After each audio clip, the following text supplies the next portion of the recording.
I Good morning, invited them. ladies and gentlemen. With your indulgence, we're about to begin our discussions today. Will you please, may I request all our friends, please put their microphones on mute mode because we're now on Facebook Live and we will do the introduction. I will be turning over. I will stand by. I'll be turning over the signal to our good friend Ariel Sibilino of the Philippine Press Institute. Let's have it, Ariel, please. Magandang umaga. Good morning, everyone. Maraming salamat, Kuya Melo. Welcome, everyone, to the third month of this monthly roundtable with Hans Seidel Foundation. Maraming salamat, Hans Seidel Foundation, for your full support. Shout out to Carol and the training team, to Claire, to Miss Bess, to Sheila, etc., who made all these things possible. We chose federalism, which was our topic 2 years ago, as a seminar topic in our workshops with the media practitioners. So we thought it's about time to put it on the table. And what's going to be interesting right now is include a discussion on RevGov. I think both are very hot topics right now. And I think with our competent resource persons, shout out to Attorney Christian, to my good friend Al, to Prof. Ramon, and everyone in the panel who's going to put a lot of expertise on it, their knowledge about federalism, and also the controversies and issues surrounding RevGov. On that note, thanks Hans Seidel Foundation.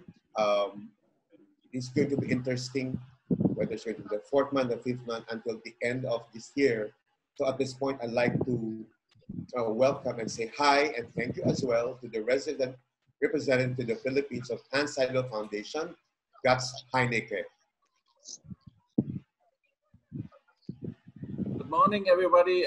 Thank you very much, Ariel. It's a pleasure for me to participate in our third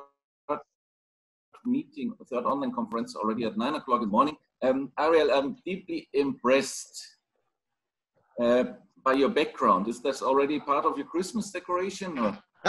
Yeah, we usually start decorating very early on because it's a family tradition. Yeah, as soon as the bear month sets in, that's it. That's wonderful to see. It gives us at least some hope at these days. So very short. In fact, the Hans Seidel Foundation is a German NGO with a goal to build up democracy and good governance. We are here in the Philippines already for 41 years.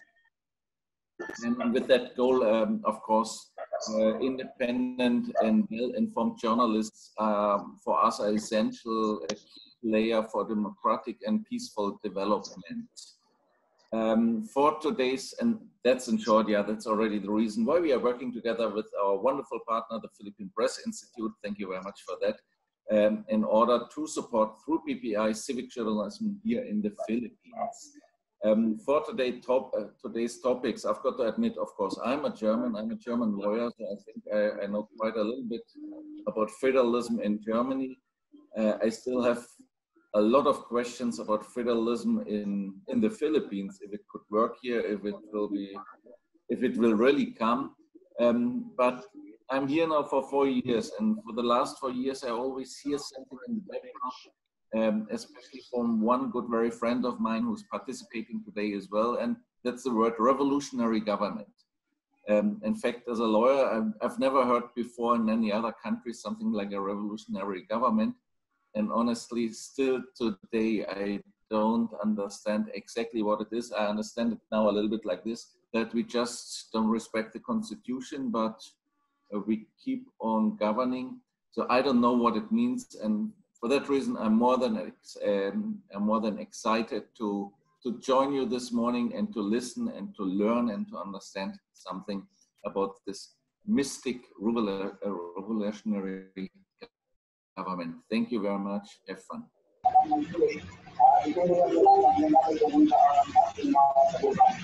Magandang umaga mga kaibigan. Magsimula na tayo sa ating talakayan. Thank you guys for your time, and we look forward to a very fruitful discussion this morning. May I just request all the other participants to please mute their microphones because it interferes with the signal on Facebook Live, and we're also recording this for posterity's sake. But let me say that we really appreciate the time and the efforts of our resource persons to be with us today. We have with us Attorney Christian S. Monzon, the former chair of the Commission on Elections, and he was a member of the 1987 Constitutional Commission.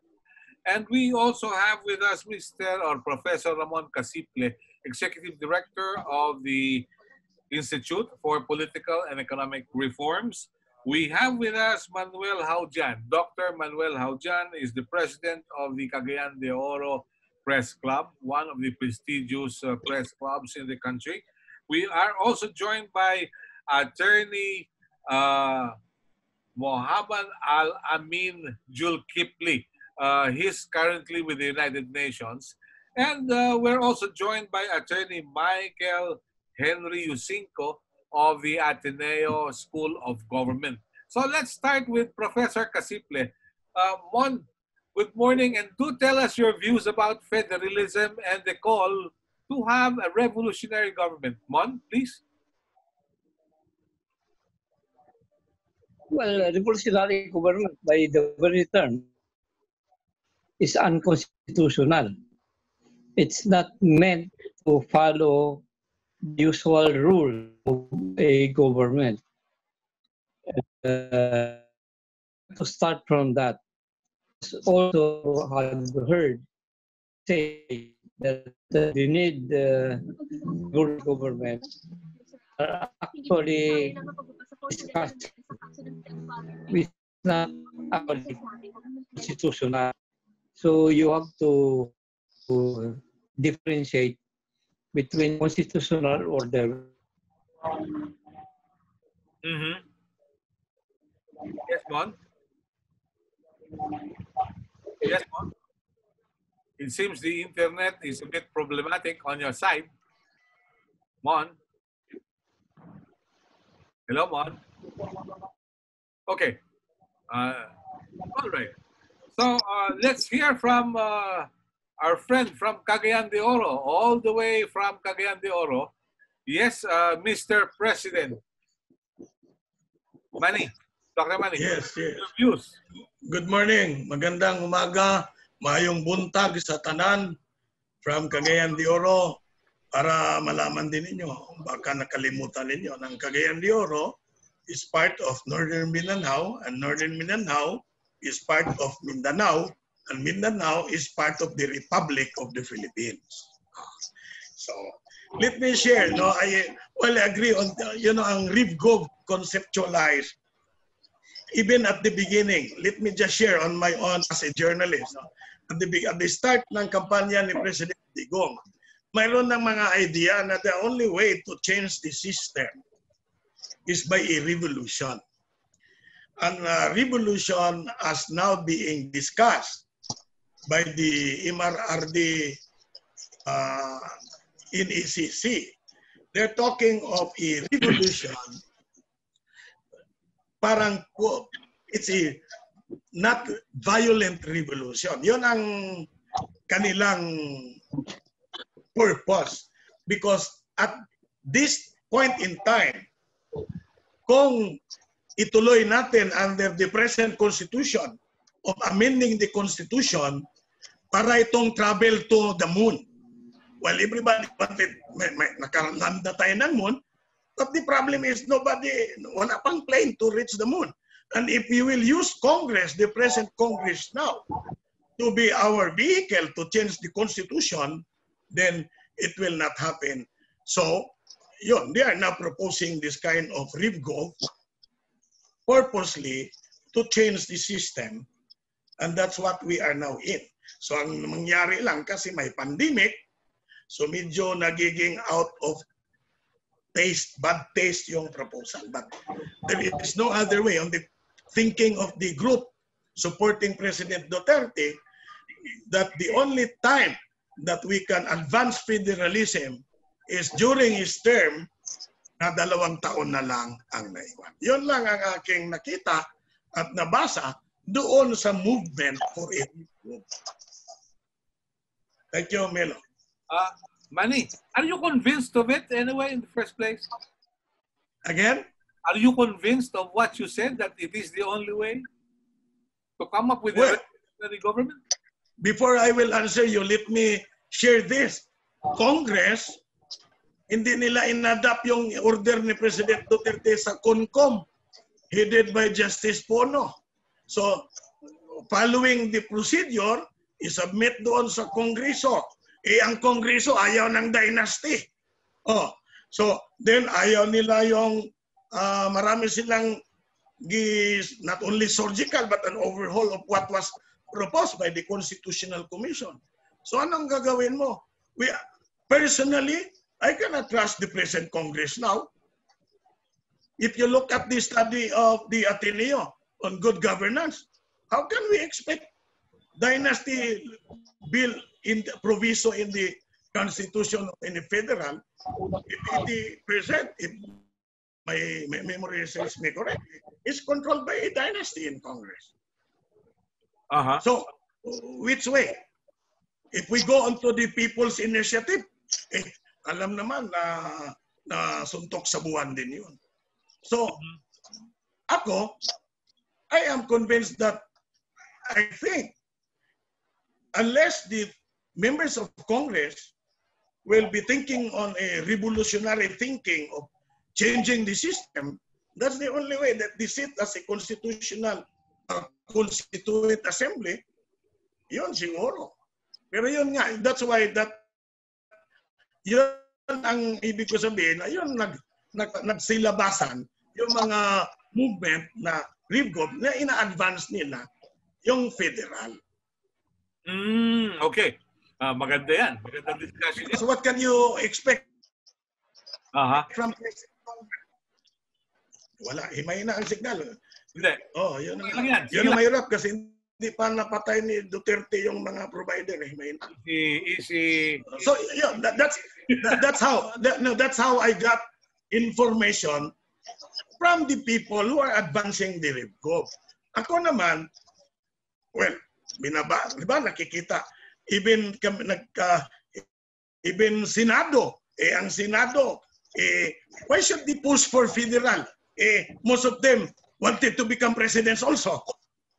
Diba? So, okay, let's leave it at that. Simula pa lang yan.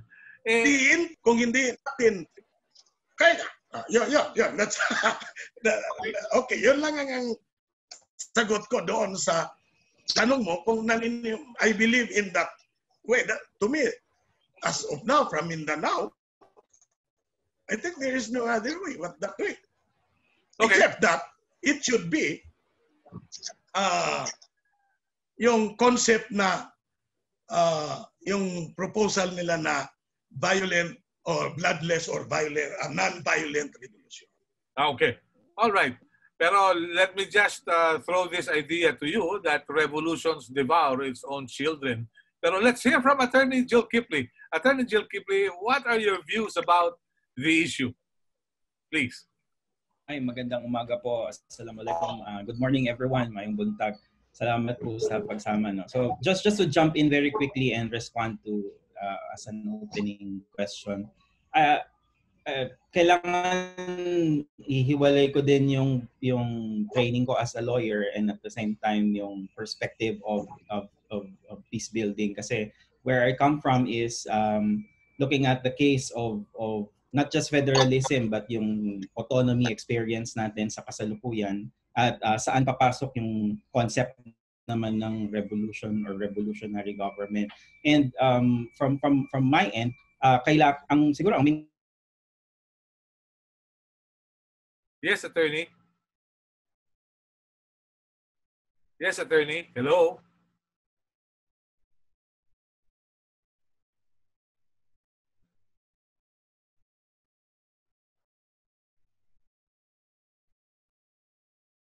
Yes, Attorney. Yeah, you were saying something? Hello, sorry po. Nagbe-break ba yung connection? Yeah. You were saying it's separate pagiging peace builder, pagiging lawyer, dyan sa... Opo. Yeah, please. Opo, sa usapin na yan kasi dahil sa panimula din ni RevGov kasi it's already extra-constitutional.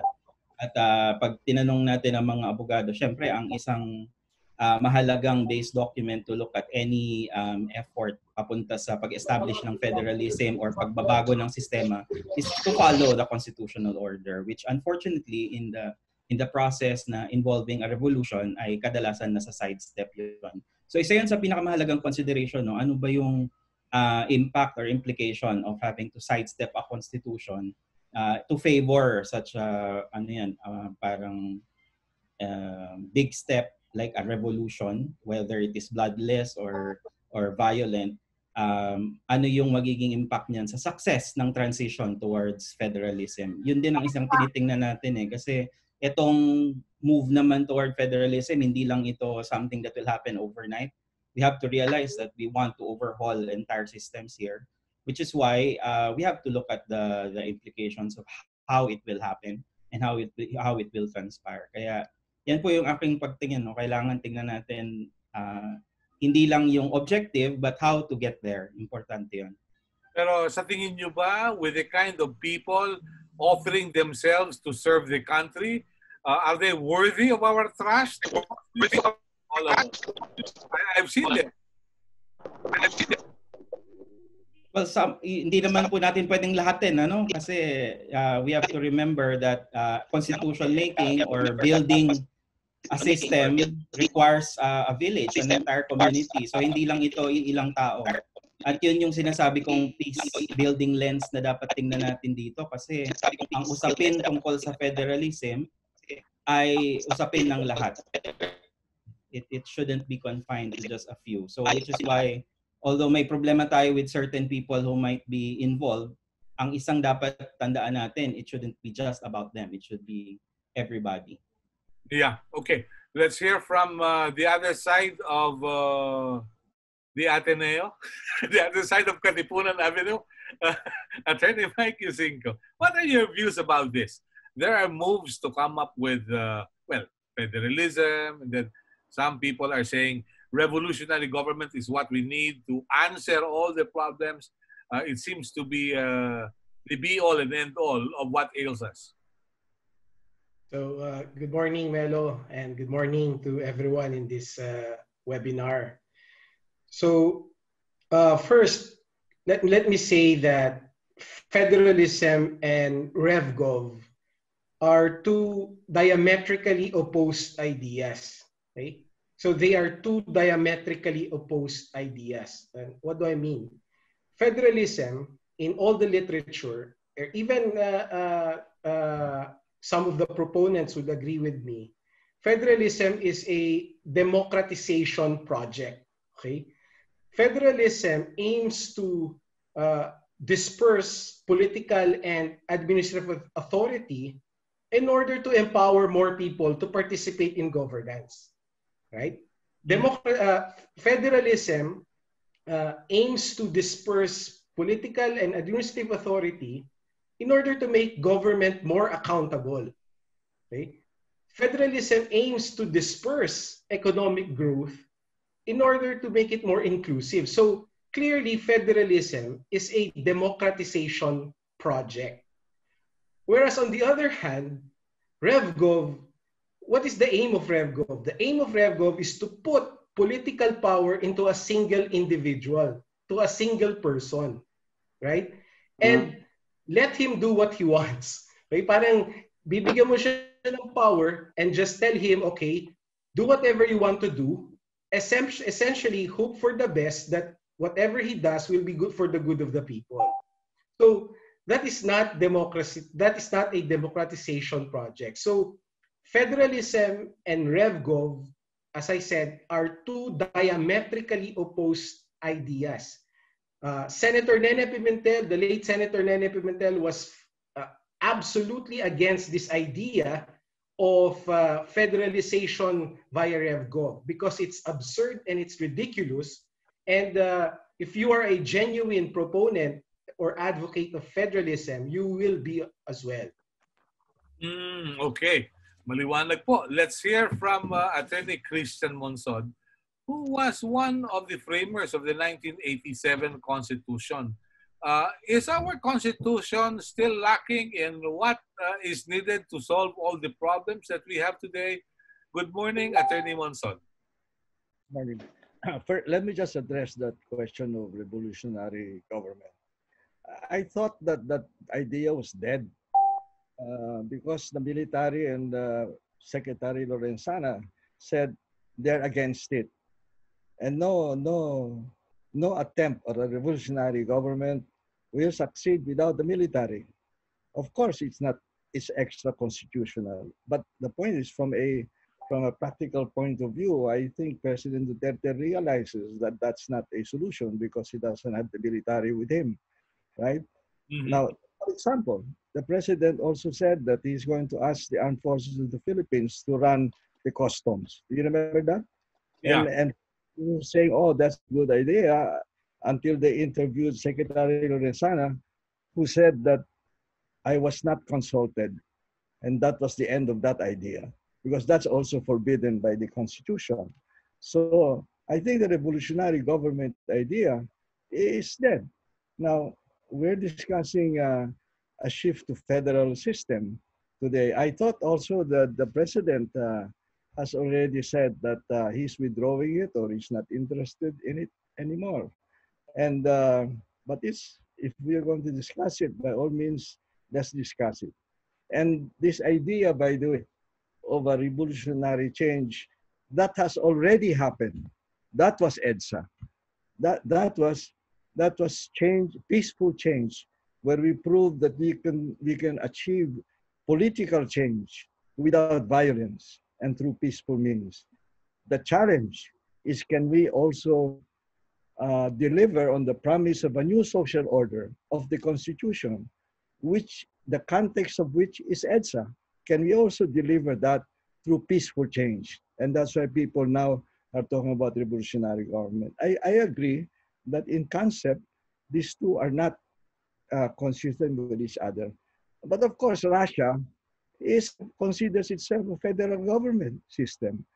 That's authoritarianism. So authoritarianism can be present, whether you're talking about a unitary and or a federal system.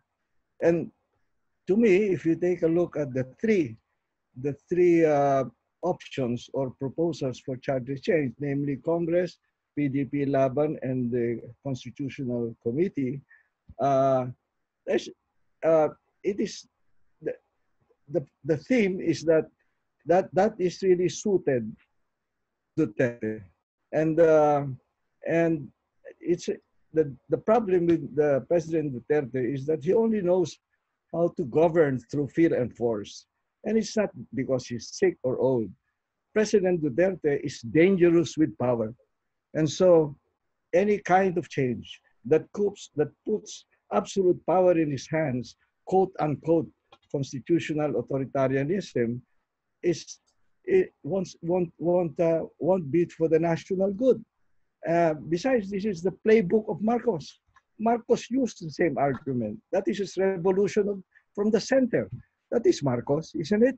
And then he changed the constitution, and then we have the infamous Amendment 6 that gave him decree-making powers to rule, even if you have the trappings or the form of a democracy. So here we are again. We're repeating history. We haven't learned our lesson. The revolutionary change, let's not use the word revolutionary. That's what Cardinal Tagle told me. Use radical instead. That radical change is already in the present constitution. And we can discuss that more in detail. And my point is that the problem is not the constitution. The problem is we are not fully implementing that constitution. Okay. So how can that be? How can we expect a government to perform its duty when the lawmakers represent not only the people, but it seems they represent different vested interests? That's right. They also have families to protect. That's a problem of our history. As a matter of fact, political dynasties are getting worse.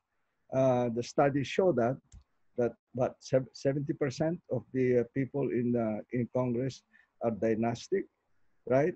And if when you have a political dynasties, then you have the scourge of corruption, right? Then that's the buaya problem in our country, that political dynasties, and I think the record shows that, studies show, for example, that the pernicious problem of political dynasty, extensive literature exists that the deep cause of corruption, causal link between governance and development outcomes, such as GDP, infant mortality, adult literacy. And then if you talk about the buaya problem, then we have the pernicious dynasty problem. The presence of these dynasties correlated with higher poverty, lower per capita income, lower primary education completion dates, correct? Now, if we're talking about parliamentary shift or federal or whatever, these are means. Now, let us talk about ends. What are the ends that we want to achieve? And if we don't agree as a nation on that, we will not succeed. The ends, and this is a central theme of the Constitution, is to address poverty and inequality in our country. It's been with us for centuries. And EDSA showed us the way where the rich and the poor got together in order to promise each other radical social change. Where is that? Every administration since EDSA has failed in that regard. And here we are in the Duterte administration that is beginning to fail again. And we can talk about the details of this, even if there was high growth, that growth is declining and all that. And if you take a look at all the indices on fundamental rights, on civil justice, on criminal justice, it's also going down. So my point is, why are we putting the means to the end? At least PDP Laban version was very candid to say that changing the Constitution will only indirectly address the problem of poverty and inequality. At least they said that, if I remember correctly. And maybe Ramon Casiple can validate that for me. Yeah. And so solution is not in the means, but we agree on the ends. And if you look at the ends, how do we achieve this problem where we're the laggards in our part of the world on poverty and inequality, right? The answer is in the Constitution. Social justice must be is the heart of our Constitution. It's the heart of our, and it consists of income reforms, particularly on longer term on education and health, and asset reform, as represented by four asset reform laws, right? Urban land reform and farming, ancestral domain, and fisheries. All of these asset reform programs are underperforming for lack of funds, because there are loopholes in the law, and some of them are not even implemented. Let's concentrate on that and then address finally the problem of poverty and inequality in our country. I submit the greatest divide in our country is not territory, identity, and so on. The biggest divide is a divide between the rich and the poor. And let's address that. Okay. Attorney Monsot, briefly, you mentioned a word which caught my attention. And the term you mentioned was dangerous. Why do you think that it is dangerous for President Duterte to have... I'm sorry, I cannot hear you properly. Yeah. Okay. You mentioned the term dangerous. It is dangerous for Mr. Duterte to have absolute power. Yes, yes, he's dangerous with power, as we have seen. For example, he has on the question of freedom of the press, there is the issue of prior restraint, the way he's treating the press, right? So he said, no, you can still say what you want, but at least, but the threat itself and what's happening, for example, to Rappler and ABS-CBN, is the experience in our country, and that constitutes prior restraint on freedom of the press and of speech. And then you have, of course, martial law. Unfortunately, the checking powers of the Supreme Court are not being used properly. And now the president can declare martial law anytime, anywhere in this country. Okay, so that is the basis for what you described as dangerous. Anyway, reaction, reaction from Attorney Jill Kipley. Yes, please. Your thoughts about what Attorney Monsod said a while ago. Well, actually, this is a bit of connecting what Attorney Ucinco and what Attorney Monsod was saying, because when we talk about absolute power and what Attorney Michael said was, you know, the diametrically opposed concepts of having a revolutionary government versus federalism. That is something that's worth reflecting on, because we have to remember that when we talk about federalism, it is about diffusing power, right? So that's what I meant when I say, and this is also re-echoing of what Attorney Monsod mentions. You know, it's not enough to look at the means or talk about the means, because the ends are important. You know, what is the point of going through a revolution or whether bloodless or however else you want to characterize it, if we're not clear what the ends that we want? And that's also one important point that I also wanted to raise from the get-go. Do we have a common understanding of what this end goal is? Did we have that conversation already? And going even more basic to that, what is our understanding of federalism even? No? If the purpose of this revolution and revolutionary government is to establish a federal system, what do we mean by that anyway? If you go to the common person in the market and over at the streets, what is our understanding of this federalism or federal project?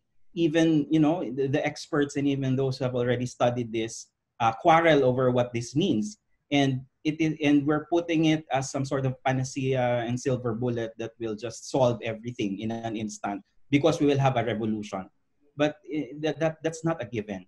So that is where this whole dangerous concept comes in. And it's not really just because it's Duterte or any specific person, because the point is having an over concentration of power in an individual or a singular institution in and of itself is already defeating the purpose of undergoing a federal project.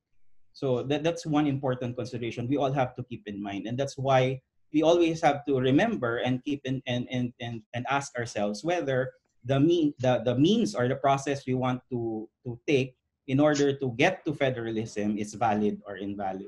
Yeah, you're also exposed with the United Nations, right? And you've been to different countries. Don't you think culture will also play an important role in the move towards federalism? Well, for sure. I mean, I used to be with the UN, particularly with UNDP. I had a stint there working as a program analyst for their peace building work, and that's why I emphasize that, you know, apart from overhauling systems, federalism is also about relationships, and this is why culture is very important. If you look at the more advanced and industrialized nations and countries that are federal in setup, you also observe that the federalism there is not just about structures or levels of government. It's also about behaviors and attitudes. Gotts is here and he can testify. You know, in Germany, for example, yung tinatawag nilang federal attitude or federal culture is very strong in the individual. It's because they understand what it is and they know how important it is for the realization of their political ambitions and political life. So that's a question for us here in the Philippines. Gusto natin mag-federal, but do we have that sort of culture where we understand that it is about dispersing power, where we understand that it is about sharing power? So that's a question. Kasi for a lot of us, and based on my reading, marami sa atin still has no good grasp of what this whole idea of federalism is. Kadalasan, kino-confuse yan with parliamentary. So ang daming high-level terms, nalo-lost tayo lahat dyan sa mga technicalities na yan, and that's also a danger in itself. So behavior and culture is very important. So that's one significant aspect na kailangan pag-aralan natin, no? Pag pumunta ba tayo sa iba't ibang lugar sa Pilipinas na gusto nating maging federal units in confederated Philippines, naintindihan ba nila ano yon? Kasi ang experience natin, we have local governments and then you have your national government. Tapos hindi pa natin maintindihan ano ba ang dynamic dyan, sino ba talaga dapat ang may kapangyarihan over X and over Y. gulo-gulo. No, we have a very deep-seated bias towards centralization in terms of our political culture. So that is one thing we still have to address. And I don't think at this point, nandun na tayo sa punto ng culture and behavior na kaya na natin i-shift agad-agad. No, kaya again, talking about the means is important because the end goal might suffer. So kung hindi natin maayos yan, ang ating sariling pag-intindi, behaviors, hindi rin natin ma-achieve yung ultimate goals. Yeah. Mon Casiple, Professor Casiple, what are your thoughts about this? Will the Filipino culture fit a federal type of government? Mon? Yes. Well, we have historically, federalism has been proposed at one time or another, and definitely it's one possibility. And the fact that it is now a topic means that a lot of people are taking up the discussion. But the most important thing for me in discussion is that it has to serve the interest of the whole, meaning the body politic. If federalism, meaning giving power to its section of the people, means giving that power to those people, then it would be a democratic proposal. But if federalism means weakening authority and actually taking power from the people, it becomes a problem.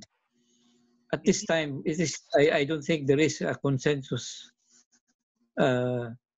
generally on federalism.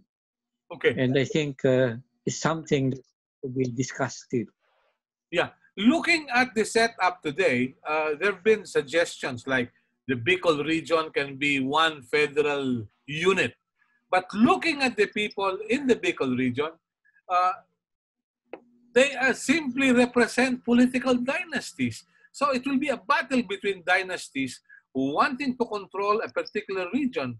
Wouldn't this further bring down the arguments that federalism will be good for the Filipinos and for the country in general? Mon? Yes, Mon? Wait, it's the internet again. Anyway, balikan natin si Mon. Mike, Attorney Yusinko, your views about the characters in the different regions, how do you look at it? Let me put it this way, Melo. No? When we talk about federalism, one of the pillars of federalism is the idea of different levels of government sharing power. Okay. Not just sharing power, no, but sharing responsibility. Now, put that in the context of Bicol, for example. So when you talk about sharing of power and sharing of responsibility, you're looking at how local leaders look at themselves as representatives of that region. Now, the problem with our local leaders, because they are mostly dynastic, right? They are not, most likely, more than likely, they will look at themselves as representing their interests in the region rather than representing the interests of their region. So, because of that kind of mindset, meron yung tinatawag na patronage relationship between the local leaders and those the powers that be at the center. So the idea of sharing responsibility and sharing power is lost in that kind of dynamic of patronage. So I guess what I'm saying is yung federal culture that mature federalist countries already have, wala pa tayo dun sa kalingkingan na yon. And we are still plagued by this patronage kind of mindset, which is parang ano yun poison pill yun sa federalism If we federalize now with that kind of patronage culture, we will just be undermining the federal system that we impose. So counterproductive, in other words. So, Mike, I, what you're saying is federalism or the federal setup could be a homonym of feudal setup.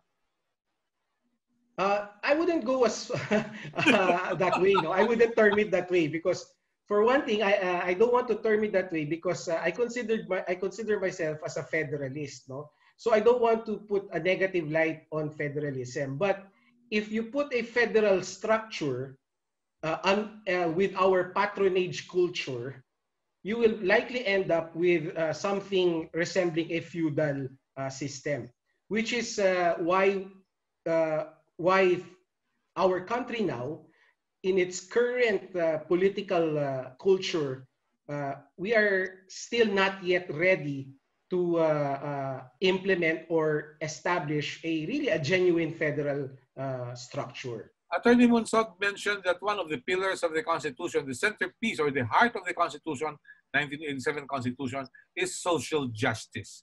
But it appears that since the Constitution was adopted and approved by the people in a plebiscite, what happened was there are politicians who kept people poor so that come election time, the 500 peso or 1,000 peso bill would suffice to buy their votes and their, support, so to speak. So that's really the problem, Melo. You hit it right on the head. Around 75% of our population know close to nothing or nothing about the 1987 Constitution. And sadly, most of our government officials and politicians fall into that 75%. They have little to no understanding of the 1987 Constitution. So they don't have any, they have not internalized that social justice ethos that Commissioner Monsod has been talking about.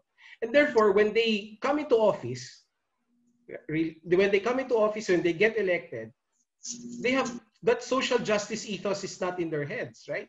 Because they have not internalized that. And unfortunately, even citizens, when they cast their vote, when they cast their ballot, that social justice ethos is also not in their consciousness.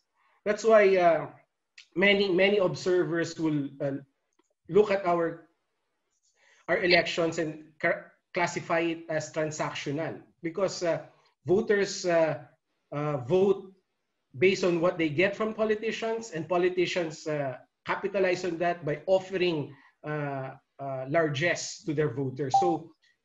So Attorney Monsod is correct, no? That our 1987 Constitution has the answers. But the problem is, majority of us have not internalized those principles, those prescriptions in the 1987 Constitution that could offer those answers. Yeah. Let me ask Attorney Monsod. Attorney Monsod, people representation is indeed expected in a democratic setup.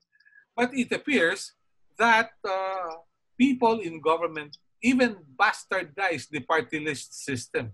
You also sat at the Commission on Elections. May I have your views about this?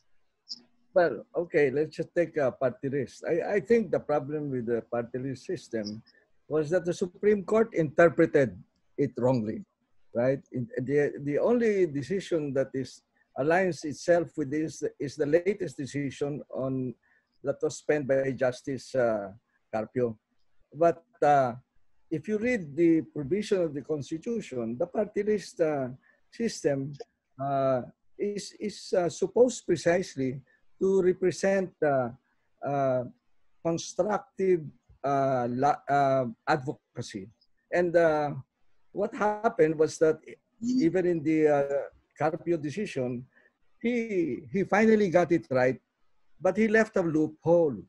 He said that the representative of the party list system must come from the organic source, in other words, the group advocacy. But then he said, or must have a record of advocacy. And that's why we now have Forbes Park people representing party lists. That is not the concept in the system. That's the loophole. And if you close that loophole, but they must belong to the group he represents that has a valid legislative agenda. And what is the agenda, for example, of the tricycle drivers in Mandaluyong that was approved by the Congress once? That's wrong. So it's really the interpretation of the Constitution. I'm afraid that the Supreme Court has somehow done its role in not implementing it properly. Now, what Professor Yusinko is correct. 73% of the people don't know or know very little about the Constitution. That's why, even if I was came from the Comelec, I don't think that we put a lot of emphasis on election education. Correct? I don't think that's where it should be. Election education is very narrow part of it. I think that we should have civic education, round everywhere in the schools, year round. That should be civic education, and that's how the other countries have prospered. You know, the four tigers of Asia, Japan, Taiwan, China, and Korea, are unitary systems. And you know, Indonesia overtook us, what, 3-4 years ago, and it's a unitary system. Malaysia is supposed to be federal, but it is more centralized than we are. So this proposal that we shift the system in order to achieve our ends, I don't think I agree with that, Professor Yusinko. We are not prepared for it now. Why force the issue? And I think in the case of the President Duterte, he misinterprets Imperial Manila and says the solution is federalism. The solution of Imperial Manila is in the local government code and in the Constitution. We have not fully implemented the constitutional provision on social justice or of autonomy, correct? We haven't done it. And I think that he interprets it as the solution to what he calls Imperial Manila. Well, that's not so. And you have studies by Professor Manasan, for example. You have studies from experts like this. For example, on federalism, let me just cite the literature. There are supposed to be 9 or 10. I'm just going to use 4, right? Countries with functioning democratic systems, however imperfect, should consider reform and refinements and only solve if there are manifest errors in the Constitution rather than an overhaul, because there is no consensus in literature on the superiority of a federal to uniform of government or vice versa. So why shift? Number 2, a messed up structural overhaul is virtually irreversible and could lead to an unstable democracy or even its ruin. The CONCOM Constitution provides that the federal form can never be changed. Number 3, a precondition for a successful shift to federalism is a fully functioning political party system that we do not have. Number 4, federalism tends to serve the interest of and thus further entrenches the existing dominant groups in the regions, in our case, political dynasties, warlords, and landed elite, who will likely find the regional powers and resources of federalism to their liking. Now, if we are going to think about the ends, and here I'm back to poverty and inequality, let's do it the right way. Let us implement the Constitution. Now, a shift. Well, you know, it's interesting that all the proposals provide authoritarian powers to the president in the transition. And that transition is about 10 years or so. Mm-hmm. Now, what happens if Duterte dies? Right? That there's a constitution suitable to him, that suits him, custom built for him, and he dies. So what happens? Assuming that he is sincere about really pursuing social justice and ending political dynasties, he has a dilemma. He needs the political dynasties to implement a new constitution at the same time that he's supposed to dismantle these political dynasties in order to pave the way to achieving our ends, correct? Now, I don't even know, as far as I know, he's not against political dynasties. So how are we going to solve the problem during the transition if we're going to make it? Let's think about changing it after we have improved a lot of the with resources and powers and decentralize them according to local government code. Let's wait until the regions are strong enough to be able to do it. The example of the pandemic is very clear. The local governments don't have the capability, don't have the resources in order to implement it, correct? It's poorly implemented with ineptness on the part of the central government and with the incapacity of the regions and local government units. That should be a lesson to us, okay? Okay, all right.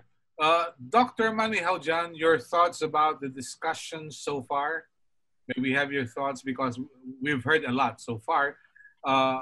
Naka-focus ang Pangulong Duterte, yung RevGov, what happens? Yeah, listening to the views of yung nakinig ko, parang hindi na talaga matuloy yung federal eh. At any rate, alam mo Sir Melo, when Duterte ran in 2016, yung platform niya, federalism, yung tao bumoto sa kanya. Sinabi, di ba? Ang usapin natin is, if we follow the thoughts of my friends here, federalism will not be even in the table. Look, pumunta ako, si Tangkay Tawi-Tawi, alam ni Commissioner, my friend, Holkiplian. Alam mo, sa Tawi-Tawi, wala silang alam doon sa federalism, much more of the present set up. Ang alam nga nila, di ba, somewhere in the other countries. Eh. What I am saying is, if we keep on talking of what is on the literatures and on some research by some people, then hindi natin mapag-usapan at hindi natin mapa-advance ang federalismo. Di ba? Ang ibig ba sabihin, yung Constitutional Committee nga nag-aral ng federal ay yung thinking nila, delay, advance, o fake news ba yun?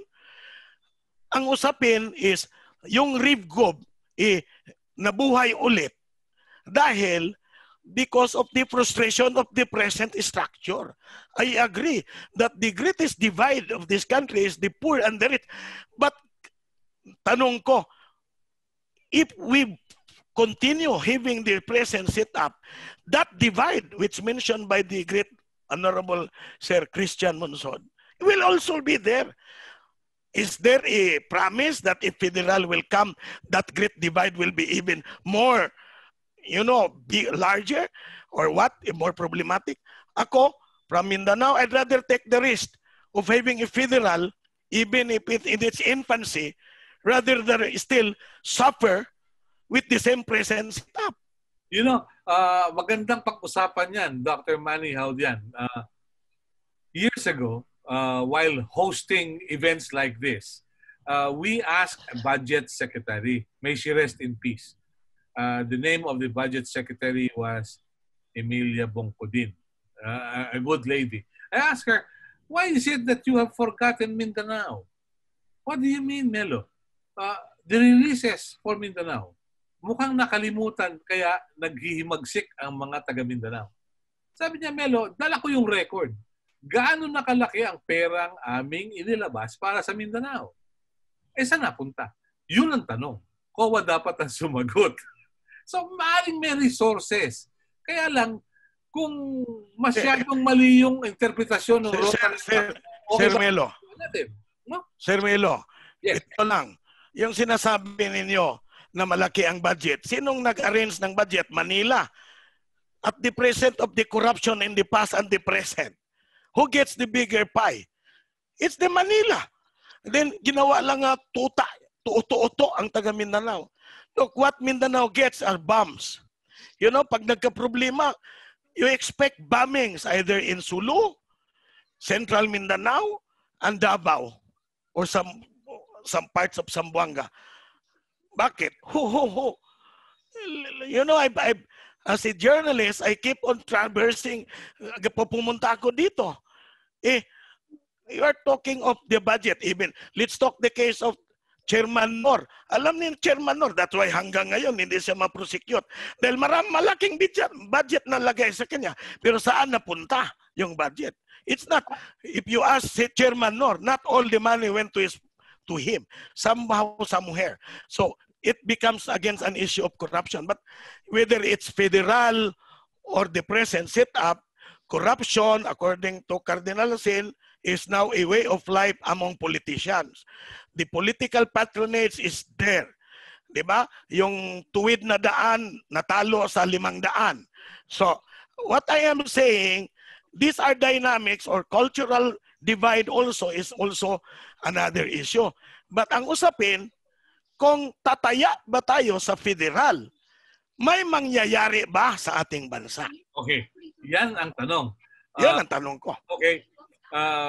Professor Casiple, your thoughts please. I hope malakas-lakas na yung iyong internet. Yeah. Yes, please. Mahalata sa mga nagsasalita lahat, puro lahat bumabalik sa usapin ng tao. It's the people who will have to decide at the end kung federal ba or matuloy ang present system. Sa akin, malaki ang usapin pa rito ay discussion.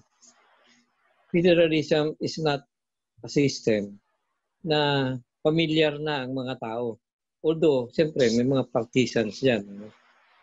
But one necessity is that we should have a discussion from all sides. Meaning, hindi dapat ito gawing partisan politics na frame. Kaya nga, constitutional reform ng framing nito nung unang lumitaw. At kami ay naging bahagi niyan precisely because it's a change of a system. At ang mga arguments mo rito ay siyempre, ano ba yung best under the situation. Ako sa tingin ko, ang federalism, for that matter, constitutional reform, is still something that has to be discussed on a long-term basis. Meaning, hindi lang itong isang usapan, hindi lang itong ilang tao nag-uusap, you have to bring the topic to the whole people or to the majority na kaya mong abutin. Kaya nga mahaba usually ang panahon Pinag-uusapan mo palagi pag constitutional reform, the whole term of a president. Hindi lang simpleng isang eleksyon o isang taon. Ako, ang tingin ko dyan, dapat tayo magbukas. Kasi marami tayong problema ay related sa usapin ng system. At pag ganyan ang approach natin na mag-aaway kagad, walang mangyari. Ako, I would open sa mga nagpo-propose ng federalism, doon sa nagpo-propose na huwag na tumuloy doon. Ang importante ay magbukas tayo sa isa't isa. May nakikita ka bang similarity itong RevGov doon sa pirma nung panahon ni Ramos? May ganun ba? No. Well, meron in the sense na gustong ipilit yung paraan ng pagbabago ng konstitusyon ay kapilitan. Meaning, ako may duda ako dun sa ganong klaseng approach. I think we need to have a generally acceptable process. And nasa konstitusyon na yan. Mm-hmm. Okay. Mabuti binanggit mo yan. Attorney Monsod, noon nagkaroon din po ng moves na patagalin ang panunungkulan ng Pangulo. Is the 6-year term too short or too long? Because it's in the Constitution that a 6-year term with no re-election would be good enough. But looking at what's going on, how do you look at it? Well, we discussed that thoroughly during the Constitutional Commission. Yeah. And if you have 2 4-year terms, I mean, this is what it showed. No? The president uses the first 4 years in order to be re-elected for the next 4. Yes. And so really the 6 years was a compromise to Okay. us. 6 years without the election. Before we wrote that constitution, we had a nationwide series of forums, and we listened to the people. The people wanted something familiar to them, right? They wanted, for example, to vote for president. And they said, kailangan yung, dyan na tayo sa unitary. Kasi kailangan din siguro na central government have powers when it involves social justice issues like asset reform, right? I mean, if you say asset reform will now be the responsibility of the regions, we have a problem. If we say that it must be from center, and also the budgetary requirements. The people also wanted a system of checks and balances. In other words, constitutionalism in the real sense of the word. Yeah. I think people who say, well, I'm willing to take a risk on federalism, they forget that when you do a structural change, then it is irreversible, right? And I think the wording of the Constitutional Committee was that it can never be changed. There is something in a provision to that extent. If you do things by improving even by step, for example, the local government code on devolution of powers and resources, it can be corrected if necessary. And I think when you say take a risk on this, then my challenge to those people is, why don't you press for the full implementation of the present constitution first before you say change it? Okay, so that is the issue. All right. Attorney Jill Kipley, your thoughts, please. Well, we do have a lot to study first when it comes to maximizing our experience with decentralization, devolution, and even autonomy. And this is also very important because, again, in the universe of federalism and federal setups, it's not, it's easy for us to gravitate towards the archetype federal setup like United States or Germany, where you have clear-cut segmentations of central, federal government and state governments. But that's not always the case, because in the literature, when you talk about federalism, it actually explores the full range. When you have your decentralized systems, you have autonomous and semi-autonomous units governed under a whole, which is something that we already have. So I just want to pick up on that we do have our experience with decentralization, devolution, and autonomy, except that, of course, and I think all of us agree that up to this point, it still leaves so much to be desired in terms of how it is implemented and whether it has achieved its goals. So that is still one step that we're missing. And Attorney Monzon is right. We haven't maximized the potential of that yet. It is already provided in our current system. We do have a current if I can say the word, experiment ongoing now in the Bangsamoro Autonomous Region, where we have an attempt to widen and broaden the concept of a regional autonomous setup that moves and expands from the former ARMM to the current Bangsamoro Autonomous Region setup. So that is something that we should also take into account, dito sa usapin tungkol sa move towards federalism, because that is already sort of an experiment or a prototype that we can look into.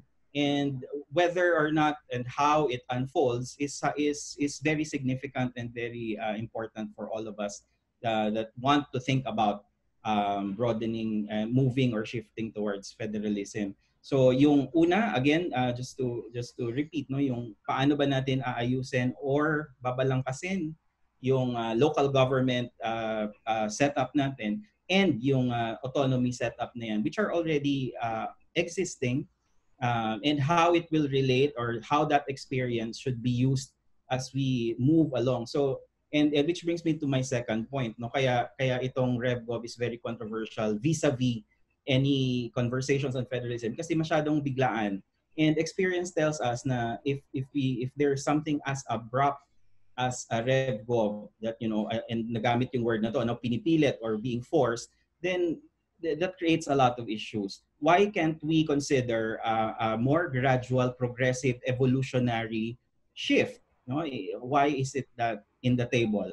So yun ang isa ko ding tanong and for Dean Manny also, no? Kasi there are those, especially the proponents, will say na it's time to jump, but is that necessarily the only way to do it? Because we can consider more slow and more paced manner of doing things, so that again I go back to my earlier point, no, hindi enough na pag-usapan natin yung means. Again, it's the end that's more important. Okay, so what you're trying to say is kami ni Dr. Manny nasa media and we all started as police reporters. So para ba sinasabi mo na ginagahasa yung sistema sa RevGov? Walang diretso ganun. Hindi, I wouldn't use that word, no, pero I mean nagamit pinipilit siguro that's one of the terms, no? And minsan kapag may ganyang elemento, we lose sight of a lot of other important things. So kaya yung proseso is very important. And again, magandang pag-aralan nga how it happened in other jurisdictions, kasi importanteng pag-aralan yan. Paano ba sila nag-evolve doon sa kinalalagyan nila ngayon? Hindi ako nagkakamali. Alam mo, dapat may kasama rin tayong ambassador dito sa discussion. I'm talking of an ambassador from an ASEAN country. Ito Malaysia. Dahil they have a federal system in Malaysia. So, pwedeng malaman, yung bang kultura ng Asiano po pwede sa federal system. Kaya lang, babalik tayo. Ito bang mga taong to, tulad ng sinasabi ni Dr. Hao dyan, pagtitiwalaan mo na magkapoder sa isang rehiyon.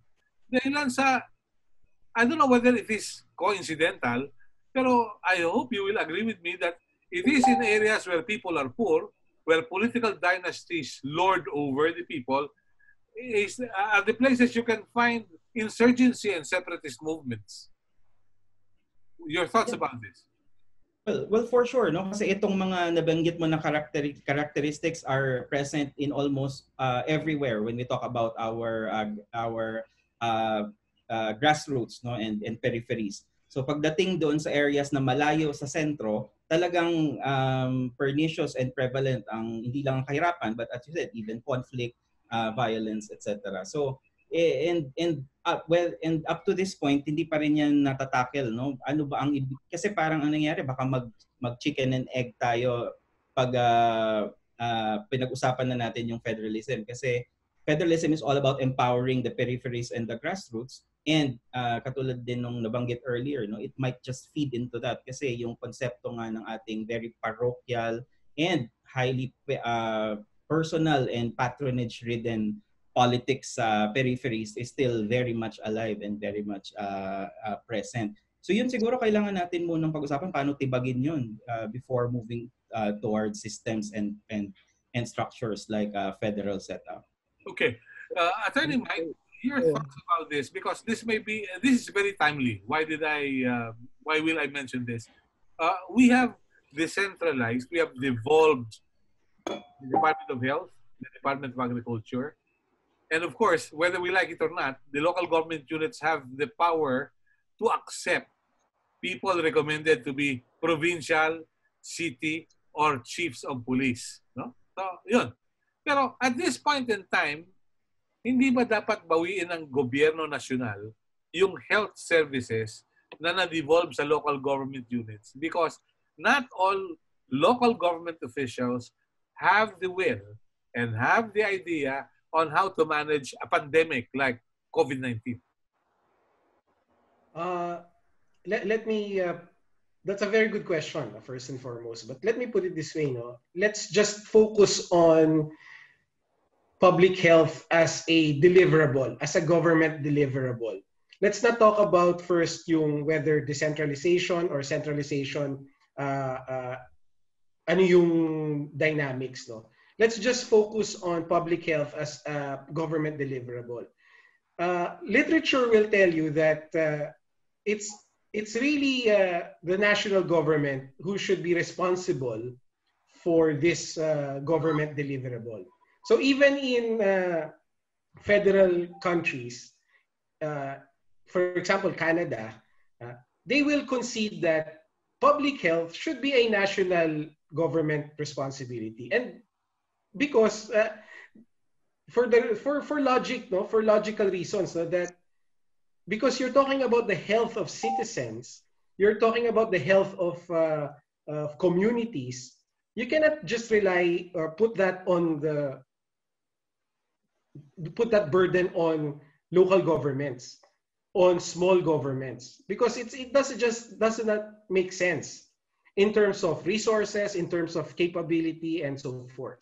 So as far as public health is concerned, I think there's already a consensus that this should be a national government responsibility because they have the resources, because they have the capability, and we're talking about the health of the nation. We're not talking about the health of small communities and so forth. So to answer your question, yes, we should. Our Congress should now reconsider taking that public responsibility off the hands of local governments and put it squarely in the responsibility as a responsibility of the national government. Having said that, I should also say that even though it's a national government responsibility, there should also be a element of delegation. So hindi lahat ng authority and decision making is in Malacanang, no? In Manila. Okay? While it is a national government responsibility, some of the decision making should also be delegated to the regions. So kailangan merong mechanics that also accommodate some degree of delegation to the local governments, particularly at a regional level. All right. Thank you very much. Attorney Monsod, you mentioned that we have the Constitution. All we have to do is implement the Constitution. We have the local government code. Ang pinag-aawayan dito, yung ERA. Dapat merong internal revenue allotment. Pero mukhang yung ERA nako-convert into rolling stocks like SUVs. At the behest of the provincial board, magpapasa ng resolution, kailangan ng sasakyan, pero hindi na-address yung basic needs ng locality. Would there be some remedies to such situations? Well, first of all, we already have a Supreme Court decision that includes all kinds of taxes and revenues that should be part of the IRA. And I think people are doing a lot of calculations on what the implications are with respect to the budget and the way the budget is written. But there is also, I don't know if people have read the Philippine Development Plan, 2017 to 2022. Parenthetically, federalism is not mentioned at all in the Philippine Development Plan, nor in Ambition 2040, which was launched by President Duterte in October 2016 to achieve some 300 targets. EDA and the Department of Finance are correct. Federalism is a risky, intricate political experiment that is vulnerable to unintended consequences. So what does the NEDA suggest? What NEDA suggests to address the issue of Imperial Manila is what they call National Spatial Strategy, or NSS. The NSS aims to decongest the NCR and direct growth in key sectors throughout the country. Quote, to redress spatial and socio-economic inequalities by linking lagging regions with leading ones rather than a uniform dispersal of development which can create diseconomies and inefficiencies. And that is not subject to political boundaries. I think we should take a look at this as an economic program for the future. because the NSS is supposed to form a network of settlements even across political boundaries to maximize the benefits of what economists describe as the economics of agglomeration. What does the Philippine Human Development Report say? We are a failure in human development in our country, or the laggards at least. Human development is about the welfare of people and not the development of places. The nature of economic development is uneven. It is not about bringing jobs to people, but about closing the distance between the people in the jobs by giving people the capability and mobility to choose where to go. Now, Professor Yusinko is correct that public health must be central, just like education and asset reform programs, so that there's a uniform implementation of social justice. And we have a big problem on public health. Yeah. Attorney Munsot, let me ask you this. There's also this perception that when parties cannot settle a dispute amicably and the fiscal fails to fix the case, then chances are the judge will have no option but to business the case. How is the justice system? Well, if you look at the indices, world indices of our justice system, let's talk about the World Governance Index of the World Bank, where our target is to from 42.3 upward, but instead we have regressed from 42.3 as a reference point to 34.1. Let's talk about fundamental rights according to World Justice Project. Fundamental rights. Our baseline is 2655. Our ambition is 29th percentile. Where are we now? 16.67. Let's talk about World Justice Report on Civil Rights, where our baseline is 23.01, and now we are 21.03. Let's talk about criminal justice system. Baseline, 25.66, and we have regressed to 10.43 index. That's how bad we are in dispensing in the administration of justice, and we certainly must change that. But that change the structure. That's so several steps away from improving the administration of justice in our country today. Yeah, a few days ago we had a forum with the PCOO, and our guest was the executive secretary of the Anti-Money Laundering Council, and they're focused on terrorism funding in the Philippines. I said, will you not also look into the bank accounts of people perceived to be corrupt? Because there may be something that we can see. So what about the level of corruption in the Philippines over the past years? What do you have to say about this? No question, it's gone down. By the way, I think we're all familiar with the new implementing rules of the Office of the Ombudsman. That the sharing or access to statement and assets and abilities of government officials, except persons themselves or authorized by them, or if it's in the event or in the case of investigation by government people. Where is the transparency there? I mean, the government people are government are sometimes often used by itself to address problems with political opposition, and yet they can have access to it, but nobody else has, except the people themselves and their authorized representatives. I think that was just issued this week. Yes, it was. By the Ombudsman. Yeah. Are you planning to bring the matter to the Supreme Court? Yes, I think that will end up being brought up to the Supreme Court because that seems to be such an arbitrary way of deferring to people in office. Okay. What about the anti-terror law? Don't you think this was the time? They're one of the petitioners there. We're one of the 30 petitioners. And I think the oral arguments or whether it's that or memoranda will still has to be released by the Supreme Court, but we are one of the petitioners in the Supreme Court there.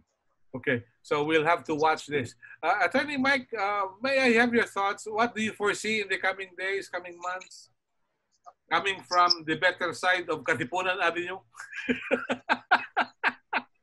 Thank you, Melo. It's always great. To be honest with you, to be frank with you, it's very difficult to project to project any scenario for the next couple of months now because of the pandemic. So the situation is volatile. Our numbers are still rising. The world is still grappling with this pandemic. So there's economic uncertainty. So there's a lot of variables involved that it would be irresponsible of me to make some kind of certain projection. But definitely what I want to happen is for more, echoing what Mon said earlier, there should be more dialogue, there should be more discussion in the public space.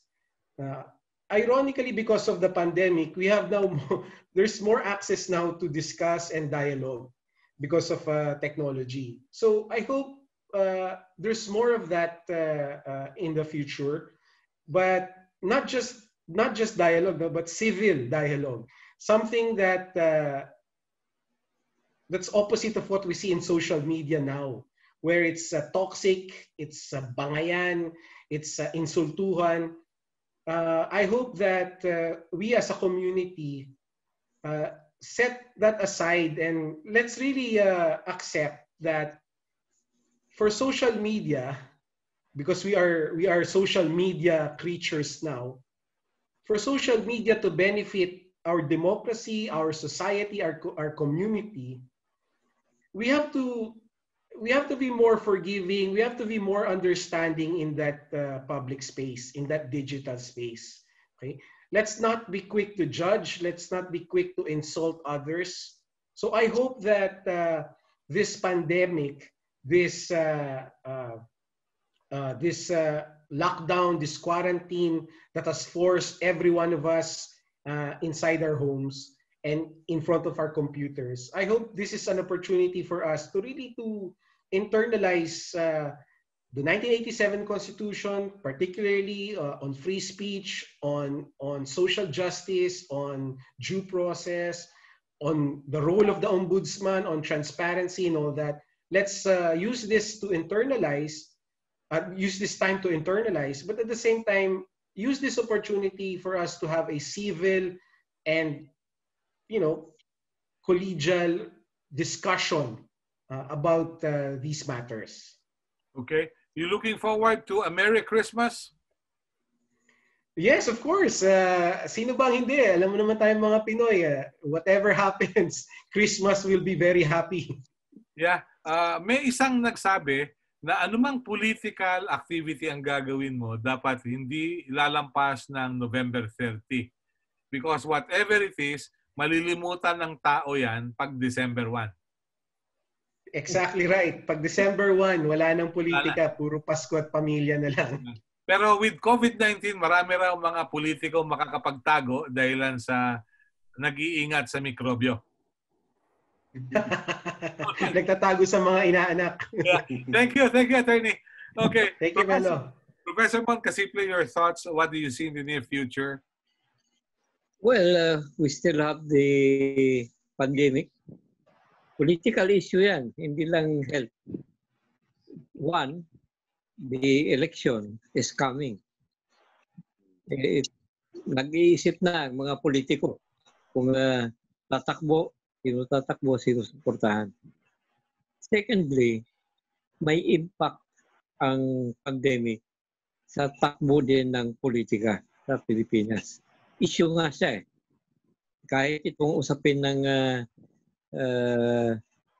constitutional change, itong revolutionary government, nakakabit dito eh, ang mga usapin ng pandemic.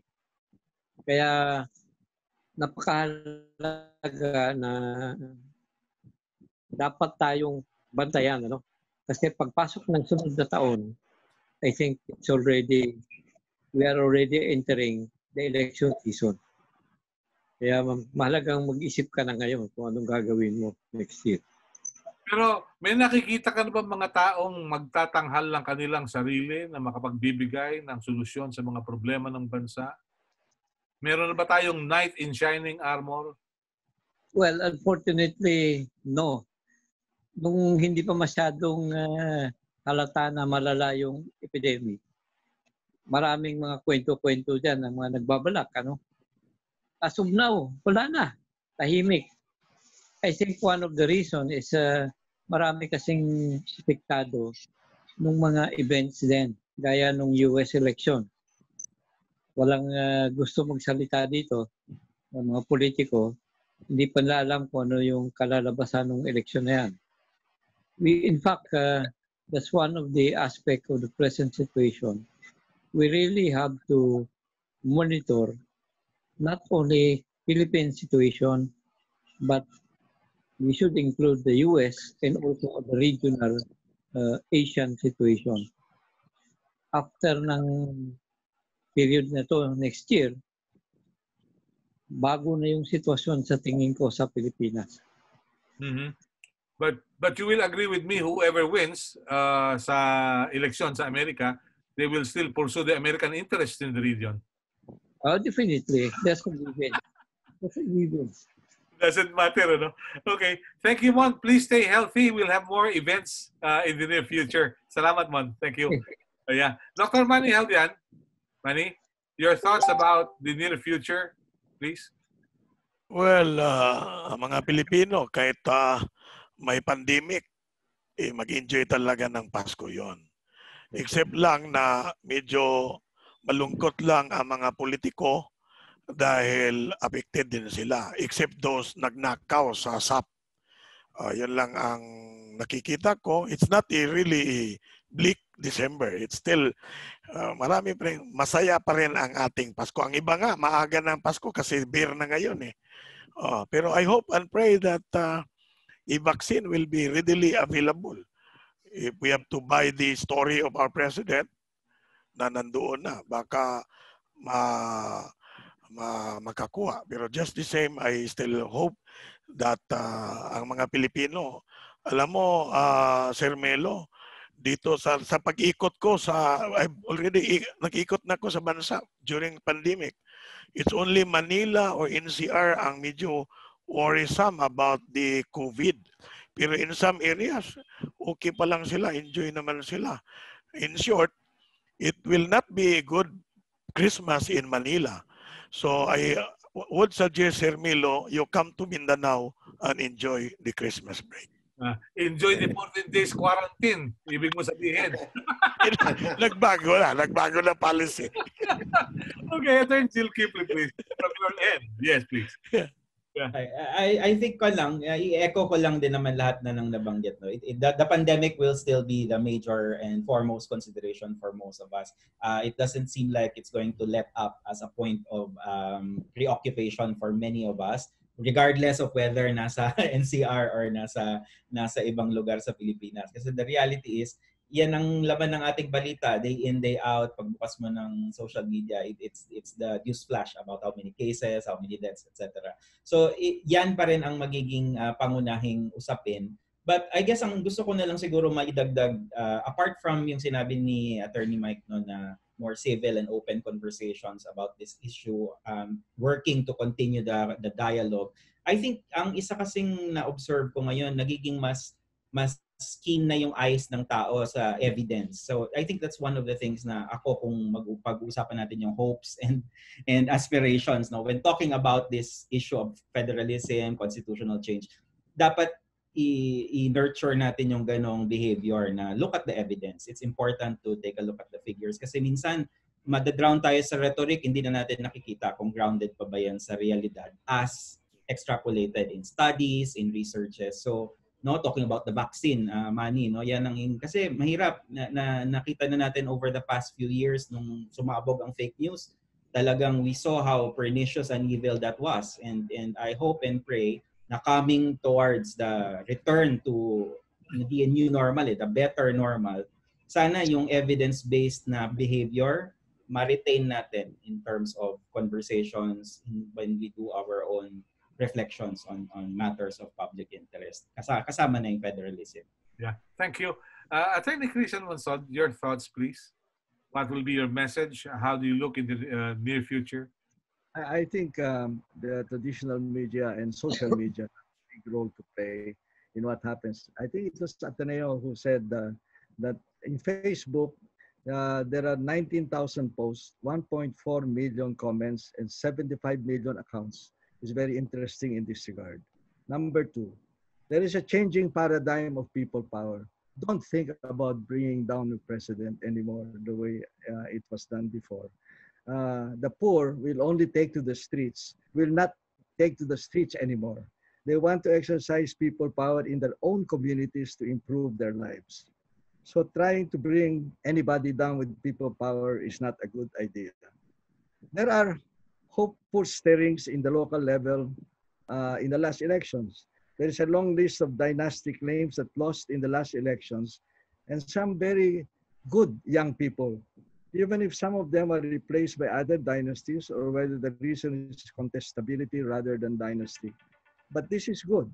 And it means that there is no risk to unintended consequences, like a Big Bang theory on charter change. Our country has a history of not being kind to our poor, and we owe it to them. On our longer term vision should be a new generation of leaders who come from the poor. What is my answer to this media and social media is this. Maybe we can persuade the president to look again at the NEDA solution and the amendments to the local government code and look at the example of Bangsamoro, although it is less than perfect law, and concentrate on pro-poor laws and programs from here on, because he will have to step down in 2022 unless he engages in extra constitutional means. But what about the accountability issue? Because I think the president is also worried about his accountability after he steps down. And my answer to that is this. If he does the right things in the next 2 years, then the people, especially the poor, will be the first to protect him on his accountability. Which will work? I don't know. I think it might work. I believe that there's a statesman in every politician, and it's up to us to find it in every way we can. As long as there's a window of opportunity, however small, it is worth the effort to try. Democracy is about dialogue and compromise. There is very little space in the room for extremists or purists, but we all have a right to be heard. Real change can only come if we have both a transformational leader and a transformational people. That means us. Are we willing to ourselves change in the same way that we are asking our leaders to change, even if it is against our own self-interest? And that I'm addressing also particularly to business. There is a price to pay for every worthy cause. I think, let me just say that if the president does not want to talk or insist on taking the charter change route, we have a fight in our hands for our rights and our freedoms. Then we have an even greater role in that fight, but we can prevail. I think, if you remember, we have fought 5 of the last 6 presidents on matters of principle and won all of them. Marcos on dictatorship, Ramos on Pirma, Estrada on Concord, Arroyo on Sigaw ng Bayan, and Aquino on Hacienda Luisita. As a Pulitzer Prize awardee, Alice Walker reminds us, the most common way that people lose their power is when they think they don't have any. Thank you. Okay. Maganda po. Thank you very much. I'd like to say thank you to all our resource persons. Napakaganda, napakalalim ng talakayan. Wala na ako idadagdag except a sentence from a person named Nelson Mandela.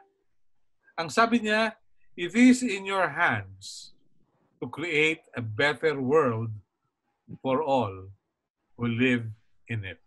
With that, we bring to a close another roundtable with PPI. Thank you to all our guests, to to all our colleagues in the media, at dun sa mga nanood on Facebook Live. Please stay safe, please stay healthy, and keep clean. Salamat po. Magandang araw hanggang sa susunod na edisyon ng ating Roundtable with PPI. God bless us all. Thank you.